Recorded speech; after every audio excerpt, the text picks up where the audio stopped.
Hi everybody, Matt Lawton here. This is the Astrological Winds channel. And here I am ever so briefly because I'm going to mainly be showing a chart today of the new moon in Sagittarius, which is our second eclipse of the eclipse season. But this is the Astrological Winds channel, and I am going to take a look at the astrological weather forecast for the week of November 29th through December 5th, and also the month of December. So got a lot of stuff to cover here, so I want to get into it and try to keep us in the half-hour time frame. And for those of you who listen on the podcast, this will not be up till December 2nd on the podcast, so another good reason to be on YouTube. If you want to be timely, it will be on YouTube on Monday the 29th. But anyway, what I want to do is let's do the weekly first. The last 2 weeks I've talked about, like, we know we've had some very tumultuous times in the world, and in astrology has reflected that, in particular the last couple years. But really, from an astrologer's perspective, a lot of this really started way back in about 2007 or 8. So, and when Pluto went into Capricorn, Uranus went into Aries. So, the last 2 weeks I've mentioned, there's been a lot of, like, to me, more positive opportunities for change, like positive changes, energy that we can, in a time of change, we can make the change more positive for ourselves and the people around us and the world around us. So this week is a continuation of that, in my opinion. And what does that start with right away is something that's going on from Monday through Friday. So it really covers most of the week. And if you'll remember, last week, on Sunday, actually, just yesterday, the Sun and Mercury conjuncted in Sagittarius and had their superior conjunction. And I talked about that last week.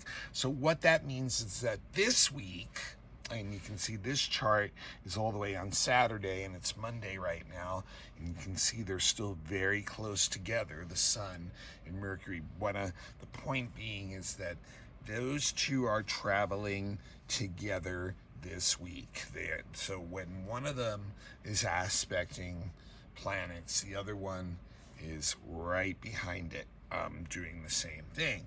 So what happens this week is the Sun-Mercury conjunction will trine Chiron here, trining Chiron, and then it will sextile Saturn. They will sextile Saturn, and they're also in a quincunx with Uranus up here.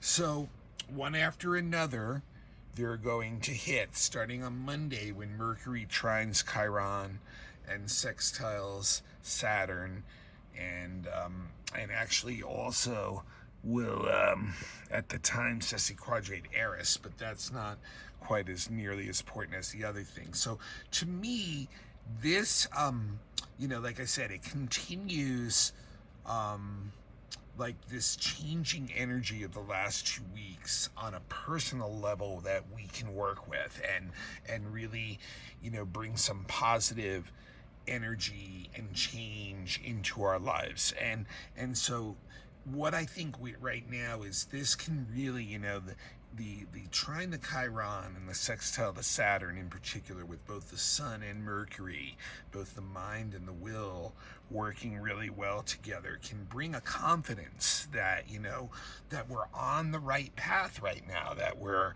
on a path that can help ourselves, that can help people around us, that can help the world around us somehow, and how big that can ripple out from, we don't know, but like that, that we have, that we're building some kind of confidence, that we can see some kind of clear solutions, some paths ahead, some decisions that we're confident in, that that are going to be useful and that can can help us, and also help persuade others that and help persuade each other. There's a lot of giving and receiving, supportive type energy in this signature that where helping each other is just a really nice flowing thing, and we're all people who are offering that to one another are moving forward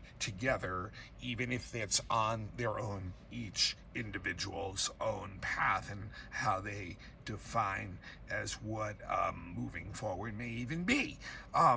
But we can pull resources, and we can and combine that with a lot of our talents, and pull them together and get a message out, and create opportunities basically that are foundational, that that are strong, that have structure, that are based in reality, and that will give us some motivation and the discipline to act on all of this now, and in this new energy of the Sun-Mercury conjunction, and them all hitting these different things. It's like a new phase of that energy that's coming in. So we'll have that where we really and it's really a great time for people to focus that energy on career and profession and the world, and getting others will respond now to you getting your message out, and the response should be a supportive and positive thing. So it's and that just gets into a nice loop with the Saturn of wanting to do the hard work, wanting to improve the systems, Saturn in Aquarius, wanting to improve the systems that we have, the circumstances, and be able to focus on the things that are at hand. Now, the Uranus part will bring in a restlessness behind all this, of what's actually kind of driving a lot of it, of knowing that there's some individualism within you, an ingenuity, an individual ingenuity that is a talent and has something to offer the world, and that has to make some adjustments, make some separations, and do things a little bit differently. But it's not going to go so far out of control that nothing's going to be done. So it really gives an independent streak to a lot of those ideas where you do really want to put them into action, and just get them out there, and the mind is quick and witty and acute and ready to go. So this kind of energy is going to be available all week long, Monday through Friday especially, to tap into. Now, the second thing I want to mention this week, like I said, there's 3 things this week, and I want to go into monthly stuff too, but this is also the first thing I want to mention about December too. So it's a double whammy here on the second thing of the week, and that is on Monday, Mars will trine Neptune, and then also Venus is going to sextile Neptune on Tuesday. At the same time that Neptune, you'll notice here on Saturday, it's already direct, but Neptune is retrograde. So Neptune on December 1st is going direct. So that is actually Wednesday that Neptune is going direct. So on Monday, Mars will be trining stationary Neptune, and on Tuesday, Venus sextiles stationary Neptune.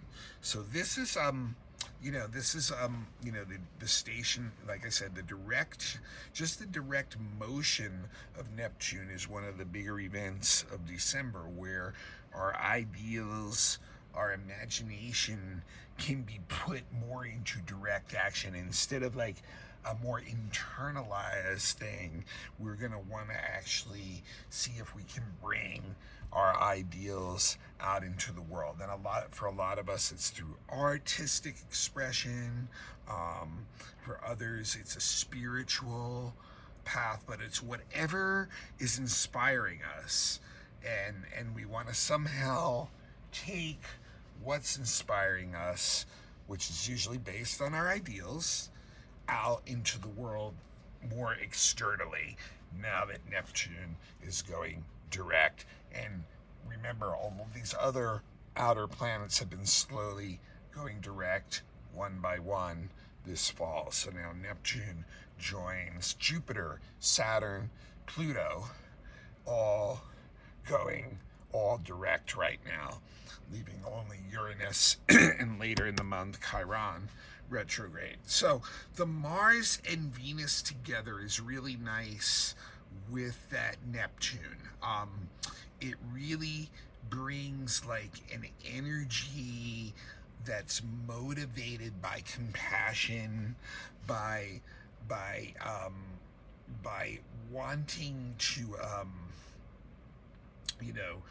bring this very smooth unfolding of energy that benefits all. So Venus and Neptune together are, and I've said this before, are like an expression of like conditional and unconditional love, or human and spiritual love, or lower and higher love. So when they come together, there's a great sensitivity to others. There's a great sensitivity to environment. There's a great sensitivity to beauty, to art, to nature, to romance, all those things. And then when Mars is involved too, like it is in the sextile that it has with Venus right now, and then also the trine going to Neptune, then we're going to act on that. We're motivated by those higher ideals. And so the energy starts to unfold in an unflowing, harmonious ways, actions that are based on our higher ideals. And what I really like about that too, so they're actions that much of them come from a selfless place, or a more expanded consciousness that wants to take in the greater welfare of all of others, and making sure that combining our personal interests with others and our ideals with others' needs being met also. So it's a really nice combination. What I really like about it too is what I was talking about earlier, is that we can take a lot of those ideals that we have, and what we define as beauty and inspiration somehow, and be the motor behind that Sun Mercury with the Chiron and Saturn and Uranus, and that's what may be driving. So we can really have an opportunity to combine those energies, and so the Mars and Venus and Neptune help us to see more clearly what we need over what we want, and really bring up this creative flow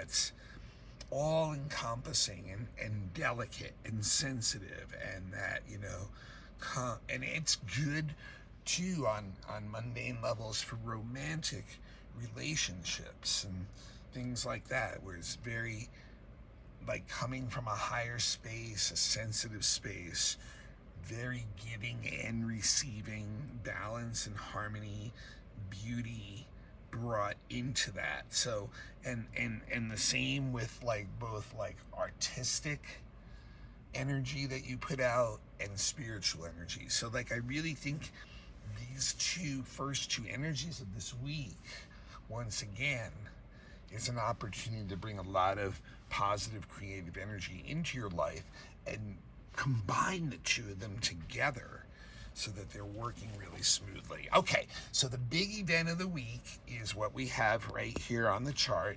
New moon in Sag. It's a solar eclipse, our second eclipse of the season. You can see the moon and sun are very close to the node again, so that's when we have our eclipses, when the new moon or the full moon are close to the nodal axis. And so this one is on Saturday, 2:43 a.m. Eastern Standard Time in the United States. And I have, once again, the chart set for Washington, D.C., because that is the capital of the country that I am in. So the first thing is it's at 13 degrees of Sag, just about, and you'll notice it's still conjunct Mercury. So Mercury has a lot to do with this, separating now from the sextile to Saturn, but still in orb, and ditto with the trine to Chiron. So those are all all that energy I talked about that was happening all week is also available and imprinted into this new moon. So remember, you want to look at where 13 degrees Sag is in your chart, and that will be the house where you're going to be feeling. And it's a new moon, so that's always something where new energy is brought in, new things come in, and it's a new moon in Sagittarius, and that's exactly what Sagittarius loves. Sagittarius loves new things. Sagittarius wants some kind of a new adventure to make life more exciting, more interesting. It wants to explore. It wants to push boundaries, break boundaries, push limits, make new discoveries, add to our experiences, just take in more. And what that does is it sparks our own creativity. We add knowledge, we add wisdom, we add experience, we add things from other cultures and other people, and our tolerance levels increase, and we learn new things and higher forms of knowledge, and basically what that does is it sparks our own creativity. We add that to our own creativity. So that's what this Sagittarius new moon is making us feel like somehow, somewhere in our life, and usually having to do with the house it falls into in our chart. Now it is conjunct Mercury too, so that brings in all that Mercury stuff. Now the thing to remember here, this is one of the problems actually with this new moon, is that Mercury in Sagittarius is in detriment, and that means that it's traditionally weak, and the reason why is that Mercury in Sagittarius can be really, really subjective in the way it's looking at things, and can get to a point of arrogance and kind of like a know-it-all kind of energy, and a smart aleck kind of energy, and finds out very quickly that if you don't tie your shoes, you can trip while you're running off to the horizon.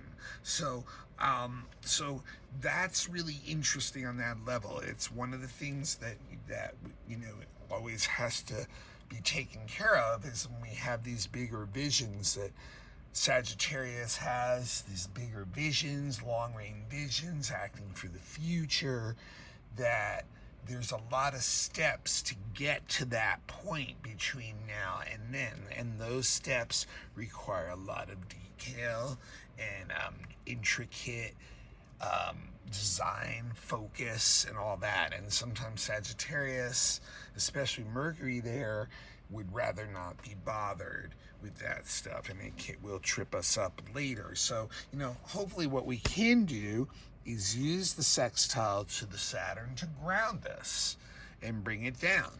into and, you know, create some discipline and boundaries for ourselves, and, you know, bring in some opportunities that can last.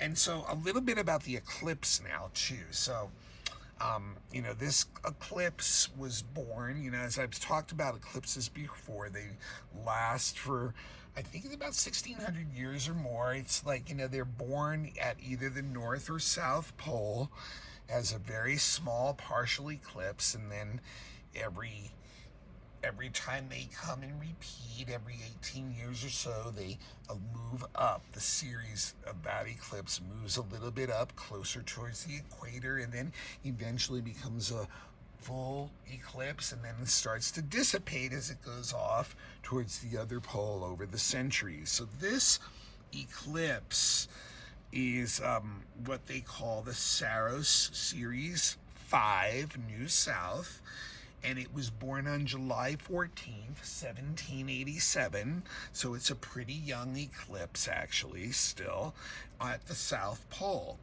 And the birth chart of this eclipse is a very happy one. It's a very light, happy eclipse. It has a lot of Mercury Venus energy, first of all, tied up into it together. So really, like, you know, thoughts that are coming to the surface and are very, once again, artistically oriented, are able to see beauty, are able to see love, are able to express connections and compassion, and can be really creative on that level.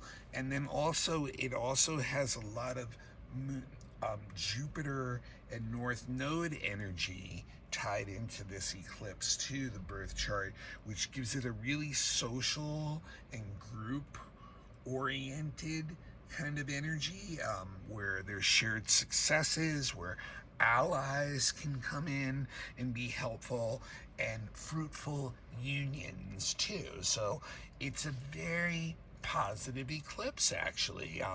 And you have to remember a thing about the eclipse is that, you know, and that, you know, an eclipse, when it makes a change, it can be a change of your life path, you know, on a completely new journey. So this is one where, you know, these changes that they come in, if the eclipse hits you good, can be a really positive, life-changing journey. Now, the eclipse and the new moon are ruled by Jupiter, which is still in Aquarius, and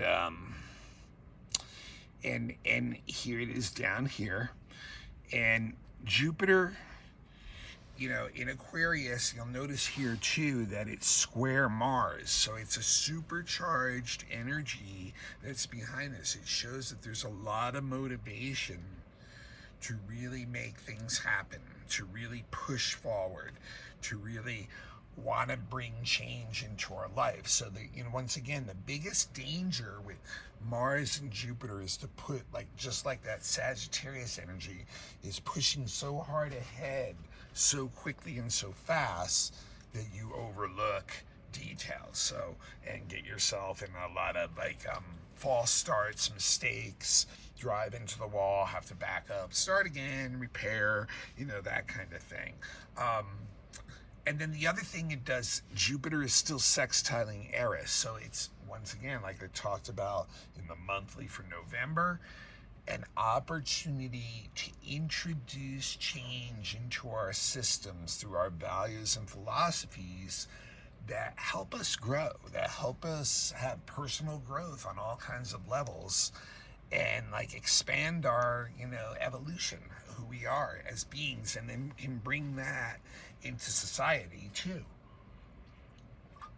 in some way, in beneficial ways to ourselves and society. But remember, eclipses are turning points, so, you know, so if they hit you, which sometimes they do and sometimes they don't on personal levels, your life will go off in a new direction. And this is a solar eclipse. So a solar eclipse will be more external events that happen to you that, you know, force that change in direction. and a sudden, just basically a sudden change of course. But our attitude towards change, to me, will really have a lot to do with this eclipse, because as I said, there's a restlessness behind with all this Uranus energy quincunxing. There's a restlessness in all this of the Uranus Saturn square in the energy of the world right now. So like, many of us are looking for a change. So this is a chance to experience it. So our attitude towards that kind of change could really make this a positive experience, and bring in changes now that, can last, and bring in new forms that can last for a long time. But, we really, the thing we have to be careful of is that Mercury and Sag pushing us out of bounds on, the way we are about where we're at, because, we're seeing a more clear path, but not to get this belligerent attitude, this arrogant attitude about it. So very interesting eclipse. All right, been going a long time, and I still wanted to talk about the monthly, because there was like about, gosh, there's 6 things,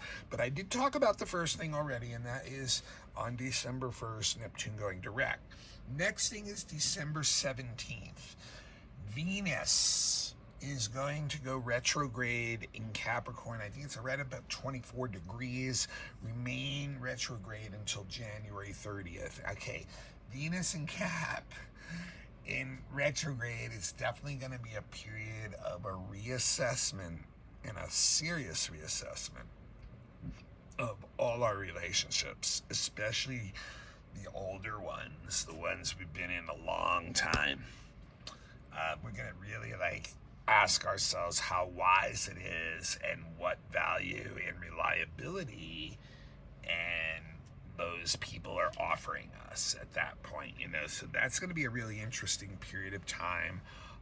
It starts on December, like I said, 17th, and we'll go through the 30th, and Venus will be in Capricorn for months, folks. On the 19th, Chiron is going to join all those other outer planets and finally go direct again too. So Chiron in Aries going direct. It will once again be I think a lot of people just ready to basically trigger off their new healing methods that they're working on for themselves. Chiron and Aries is all about that self-responsibility for our own healing paths. I think it'll be a time where a lot of us will be like, okay, I've got some new things I want to do in relation to healing on all types of levels and learning about myself. So, and then also on the 23rd, we have the 3rd and what is the final exact hit of the aspect of the year, Saturn square Uranus, and watching structures fall and fail and be replaced by things quickly, which also seem to come and go quickly across all parts of our lives, personal, societal, all that. So this is, evolution occurring. This is the world and the state that it's in, what is just a really crazy state. But yet, it's not really going to be anywhere near the end of this, even though it's the 3rd hit, because this is going to be the main aspect of next year really too, because in October of next year, Saturn and Uranus are actually going to be within 1 degree of each other for weeks. So in effect, to me, that's going to be like a 4th and 5th hit of that aspect, which in effect means that all this, structure crumbling stuff, which you can just see everywhere in society and in people's lives personally, and brought by COVID and so many of the other issues that have triggered it, is going to continue for another year. It really is something that is going to continue. But we have a peak moment coming up this month. So this is going to be a month of a lot of tumultuous energy as we watch structures fail. I think the latest thing I saw that I thought was so fitting of this was these people who are now going into retail stores as groups and just robbing them together and just overwhelming the security. Like wow, that's so Saturn Uranus out of control kind of stuff.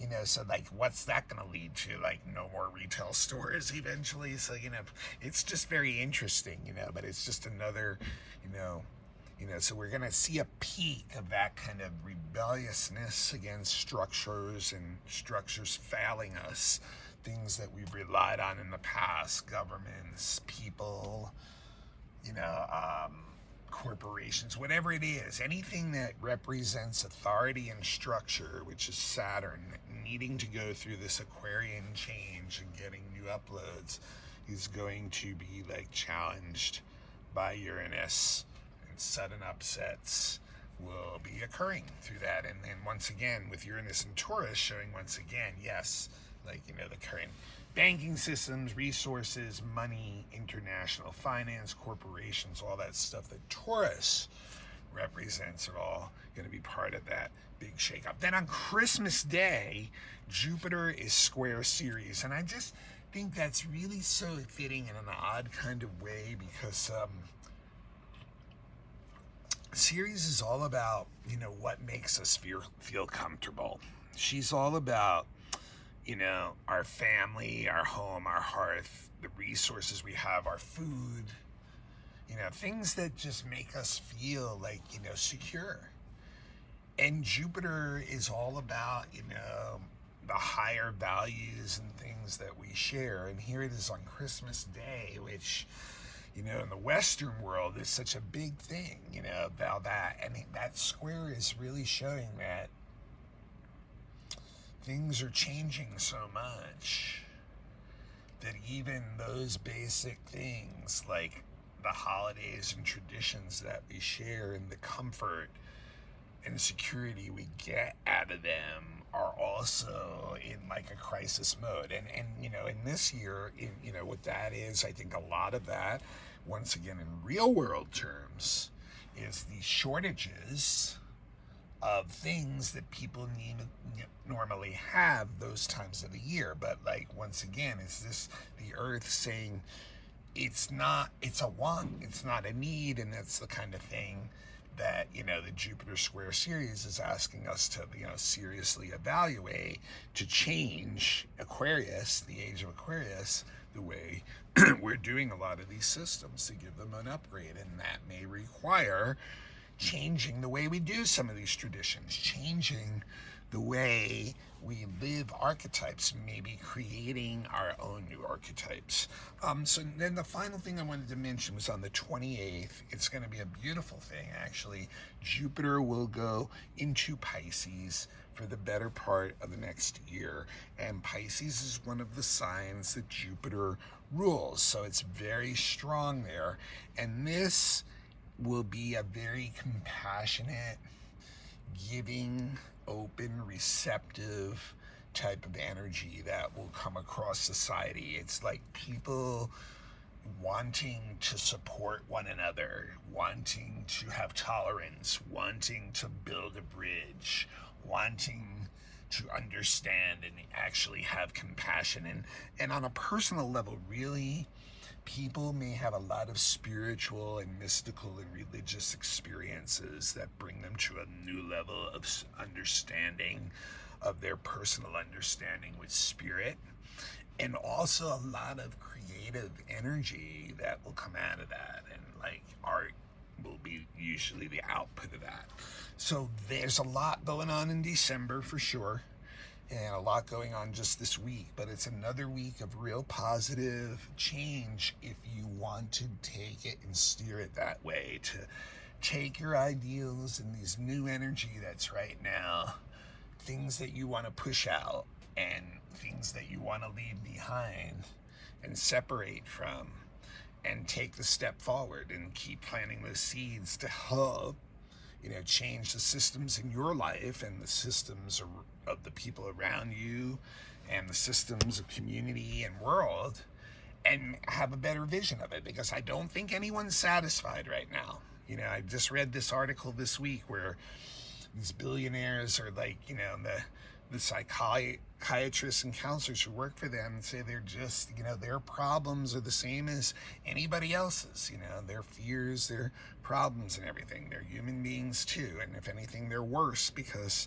you know, they always are in the paranoid state of wanting to be, people thinking they're only there to take advantage of them. So it's the human condition. So like we all need to, work together, but individually on ourselves to, see what these visions that we see is better for ourselves, and know that, when we improve ourselves, we're improving everybody and everything around us. And that's what, this is a week again of that kind of opportunity. So, take that into your consciousness and, to bring it to where you want to bring it. And the world will respond, is what the energy always says. All right, this is Matt Lawton. This is the Astrological Winds channel. It is on YouTube every week. Get a YouTube account, become a follower, turn on your notifications, and you will never miss it. It's always on YouTube on Mondays. It also ends up on Spotify and gets distributed to all kinds of podcasts. Mostly on Mondays. This week it will not be until Thursday when the month turns over. So but if you have a favorite podcast, just look up the Astrological Winds channel. You'll find it there. You can also friend me on Facebook, Matthew Lawton, Lauten. And I always put the link up on Facebook every week on my newsreel. And it's also on Instagram on the Astrological Winds channel. So if you become a follower on that, just look it up and become a follower. You'll get the notification every week on Instagram that it's up. And you don't really need to see my face or the chart, but it is there on YouTube if you want to see it. I am available for all kinds of readings. This is a free service that I offer, introductory kind of. So please pay me back by passing it on to someone else that is interested in astrology. I really can use your social media help that way. You like it? Pass it on to someone, please. It's not much to ask. And if you need a reading, I have been doing readings for 20 years. I have great readings with people, amazing experiences together. Get your natal chart done first. If you haven't, understand that the energies in your life, become self-empowered, become self-determined. Help change yourself so that you can help change others in the world and make things better for the people you love. And if you've had a natal reading, I suggest getting a predictive reading every year. It's just like getting your own weather forecast, just like this podcast is, except for your chart. And see the energy that's working this year in your chart that you need to work with right now while it's right. And then, all kinds of other readings too. If you have an event you want the timing for, the best timing for, I can do that. I can do horary questions. If you have children, you want to look at their charts and what their first 20 years are going to look like. Relationships, if you're interested in seeing the connection between you and others, all kinds of things, lectures, classes available too, all that stuff. So you will need to email me at mattHue823@gmail.com. That's mattHue823@gmail.com. All right, and if some people have asked me to give a donation. If you want to give a donation, at Matthew-Lawton, Lauten, on Venmo. You can look me up on PayPal or Zelle or Apple Pay too. And any donation, no matter how small, is always welcome too. All right, folks, we have a busy December coming up, but this is a third week of the ability to make some real positive changes. So go for it, is what I say. And until next week, smooth sailing.